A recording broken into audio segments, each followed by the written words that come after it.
Bismillahirrahmanirrahim. Assalamu alaikum all my dear students. Welcome back to my YouTube channel All Pak Forces.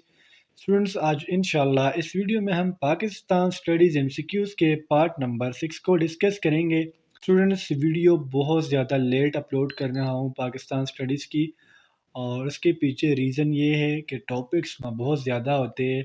Biology की भी video बनानी होती है, chemistry की भी, इंटेलिजेंस की भी, इसके अलावा इंग्लिश की हो गई, इस्लामियात की हो गई, तो जिसकी वजह से पाकिस्तान स्टडीज़ एमसीक्यूज़ के लिए टाइम ही नहीं मिलता। तो उसके लिए सॉरी। तो चले आइए एमसीक्यूज़ को बिना किसी फर्दर एक्सप्लेनेशन के स्टार्ट करते हैं। लेट्स गो।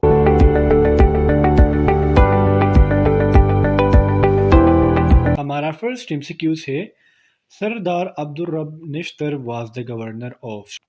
सरदार अब्दुल रब निश्तर जो है ये गवर्नर रह चुके हैं पंजाब के, यानी option D is the correct here. हमारा एमसीक्यूज़ कुछ यूँ हो जाएगा, सरदार Abdul Rab Nishtar was the governor of Punjab province. अब स्टूडेंट सरदार अब्दुल रब कौन थे, इसकी थोड़ी सी बैकग्राउंड में आपको बताते चलूँ।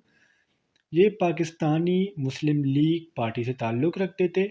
इनकी डेट ऑफ बर्थ की बात करें तो 1899 को पेशावर में ये पैदा हुए हैं, और फरवरी 1958 को ये कराची में इनकी डेथ हुई है।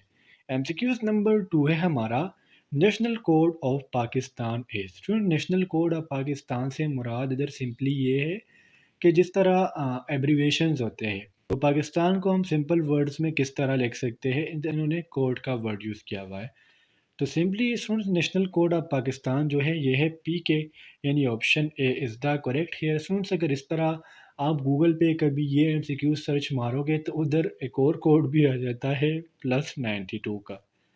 अब +92 का कोड वो क्यों बता रहे थे स्टूडेंट्स, वो basically national code of Pakistan है, लेकिन फॉर कॉल्स। अगर आप कॉल्स मिलाते हो बाहर किसी मुल्क को, या जब आपको किसी अननोन पर्सन से कॉल आती है, तो उसके फर्स्ट जो डिजिट होता है वो ज़ीरो नहीं होता, बल्कि वो +92 होता है। और अगर +92 ना हो तो फिर 0092 होगा। तो इस MCQs का आपने ध्यान रखना है। MCQs नंबर 3 है हमारा, where is Warsak dam of Pakistan situated. Students Warsak dam जो है ये कहाँ सिचुएटेड है। डैम हम उस जगह को कहते हैं जहाँ हम पानी स्टोर कर सकते हो। तो वर्सक डैम जो है बेसिकली ये खैबर पख्तूनख्वा में है, यानी option B is the correct here. Students अगर हम स्पेसिफिकली बात करें कि खैबर पख्तूनख्वा में कहाँ पर है वर्सक डैम, तो ये है पेशावर में। और हमसे ये कोई पूछे कि वर्सक डैम कौन सी रिवर के ऊपर बिल्ड किया गया है, तो वर्सक डैम जो है काबल रिवर के ऊपर बिल्ड किया गया है। स्टूडेंट्स मैंने डैम्स की एक अलग सी वीडियो बनाई थी 300 जनरल नॉलेज के पार्ट में, अगर आप वो देखोगे तो जितने भी डैम्स हैं पाकिस्तान में वो सारे आपको क्लियर हो जाएंगे। इसकी स्टूडेंट्स वाटर स्टोरेज कैपेसिटी की बात करें तो अप्रॉक्सीमेटली 25,300 एकड़ फीट वाटर को ये स्टोर कर सकता है। MCQs नंबर 4 है हमारा, Shakarparian is situated in. Student basically Shakarparian जो है ये एक पार्क का नाम है। इसको हम शकरपड़िया हिल्स एंड नेशनल पार्क भी कहते हैं, जो कि लोकेटेड है इस्लामाबाद में, यानी option C is the correct here.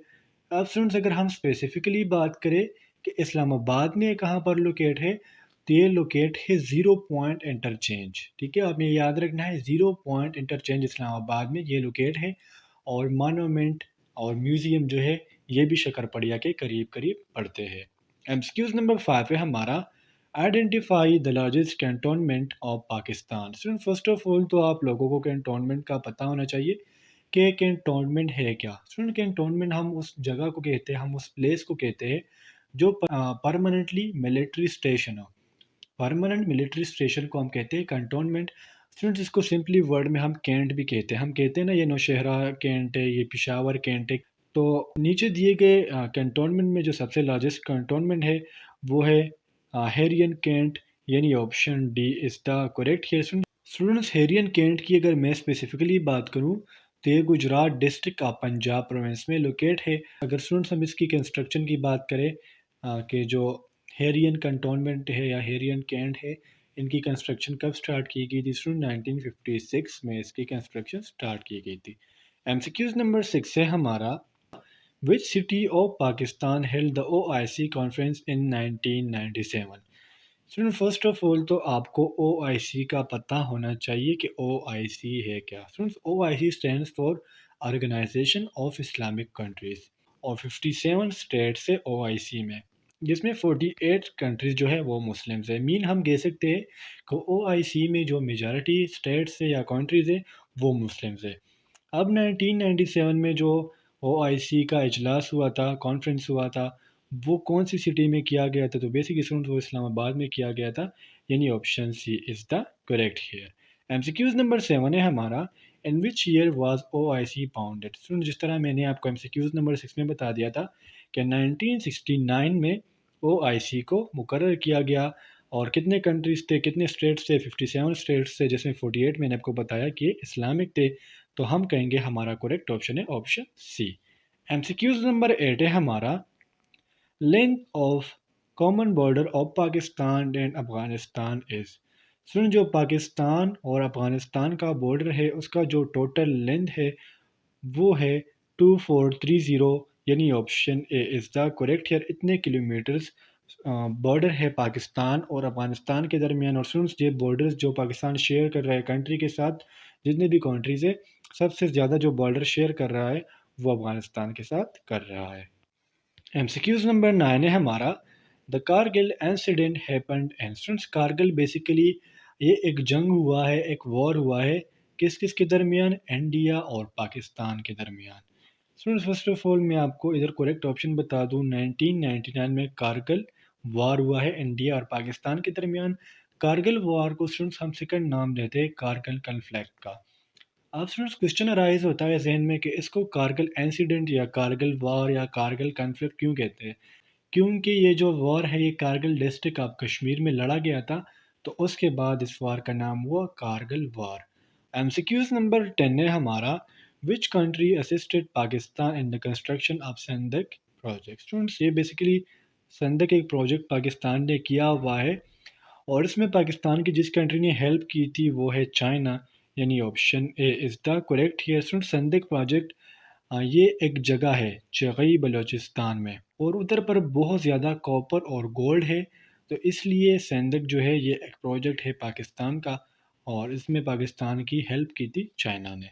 MCQs number 11 है हमारा, when was Liaquat Nehru pact between India and Pakistan signed? Students ये एक मुआहदा हुआ है, लियाकत नेहरू पैक्ट इंडिया और पाकिस्तान के दरमियान। मुआहदे का नाम क्या है?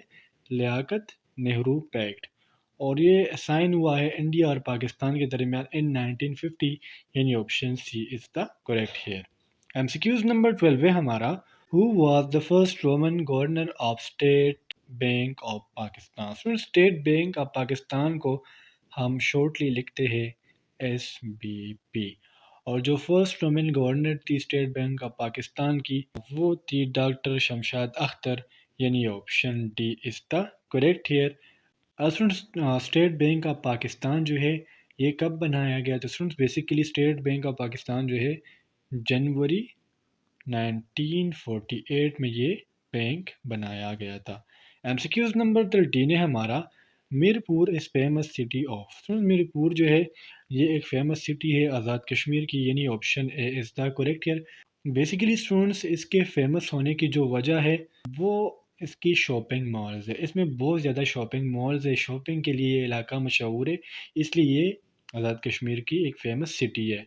इसको दूसरा नाम कहते हैं shopping capital of Azad Kashmir. MCQs number 14 है हमारा, the common value among the people of Pakistan. इसमें से एक तो एक कॉमन एमसीक्यूज है, जो कॉमन वैल्यू है पाकिस्तान के पीपल के दरमियान वो है इस्लाम, यानी option A is the correct here. MCQs number 15 है हमारा, When was the first Pakistani postal stamp issued? सुनो, जब आप पोस्ट ऑफिस जाते हो तो वो जो आपके कागजात होते हैं या जब आप कुछ चीज़ें बेचते हो तो उस पर एक स्टैम्प लगाते हैं। और ये जो स्टैम्प है पोस्ट ऑफिस वालों का, ये फॉर द फर्स्ट टाइम जुलाई 1948 में बनाया गया था, इशू किया गया था। तो स्टूडेंट्स ये थे आज के हमारे पाकिस्तान स्टडीज़ के एमसीक्यूज़।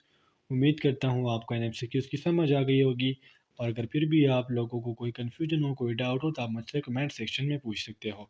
इंशाल्लाह अगली वीडियो में मिलते हैं, तब तक के लिए मुझे इजाज़त दीजिए। मुझे अपने दुआ में याद रखिए। अल्लाह हाफिज़।